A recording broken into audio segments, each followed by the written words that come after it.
और कहो अपने घर वालों को, अपने संसारी लोगों को जो आपको चाहते हैं, परेशान करते हैं, उनको कहो ना ये बात जो अभी हमने भजन में गा दी, दिल तो मेरा लूट लिया मुरली वाले ने। अब हम किसी के नहीं हैं और अब हम किसी के हो नहीं सकते, क्योंकि जिसके हो गए बस उसका ही होना था। अब कोई हमारे लिए शेष नहीं है संसार में। अब ये काया है, इससे जिसको रिश्ता रखना है वो रखो।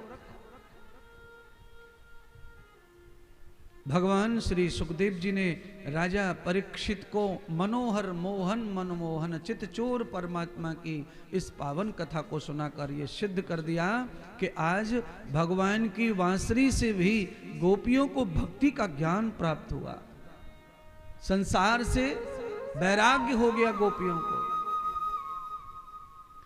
इस लीला को करते करते भगवान 5 वर्ष के हो गए महाराज। इसीलिए शारीरिक प्रेम का यहाँ कोई विषय ही नहीं है।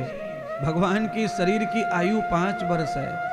और आप जानते हैं 5 वर्ष के बच्चे को निर्वस्त्र रूप में भी आप पूरे शरीर पर भी आप जब चूम लेते हैं तो भी आपके अंदर वासना पैदा नहीं होती।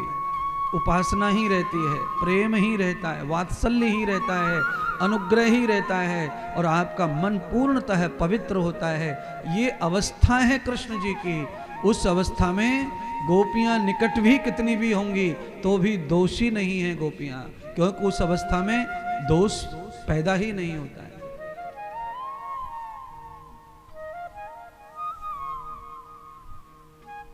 दूसरी कथा भगवान सुखदेव जी ने सुनाई राजा परीक्षित को। मुरलीधर भगवान की कथा सुना करके राजा को दृढ़ निश्चित हो गया भगवान के चरणों में। चित्त राजा का भगवान का हो गया। गोपियों ने जैसे समर्पित किया वही भाव राजा परीक्षित में उत्पन्न हो गया कथा सुन करके। और कथा का प्रारूप परिणाम ही यही है। अगर सच्चे हृदय से कोई कथा सुनता है तो कथा का परिणाम इसी तरह आना चाहिए जैसे राजा परीक्षित के ऊपर आया। दृश्येन रूप दर्शनम प्रभान कृतोर भारय। हम जैसे हैं वैसे ही बने रहें और कथाएं एक से एक महात्मा की सुने तो फिर कथा सुनने का लॉजिक सही नहीं है। हम जैसे निकम्मे थे वैसे अब नहीं है, इसीलिए कथा सुनते हैं। ये बहुत बढ़िया लॉजिक है, ये वास्तविकता है कथा सुनने की। बदलाव चाहिए ही चाहिए, संग के कारण बदलाव जब माना गया है तो बदलाव होना चाहिए। है अग्नि के संग में आकर के दूध में बदलाव आता है। दूध में मक्खन बोलो, क्रीम बोलो, घी बोलो, दूध में सब तो मौजूद रहता है। पर यही है कि जब तक दूध अग्नि के संग में नहीं आता है तब तक उसमें ये सारे गुण दिखाई नहीं देते, होते तो उसी में। अब कच्चे दूध को जमाना मुश्किल है और कच्चे दूध से घी निकालना मुश्किल है।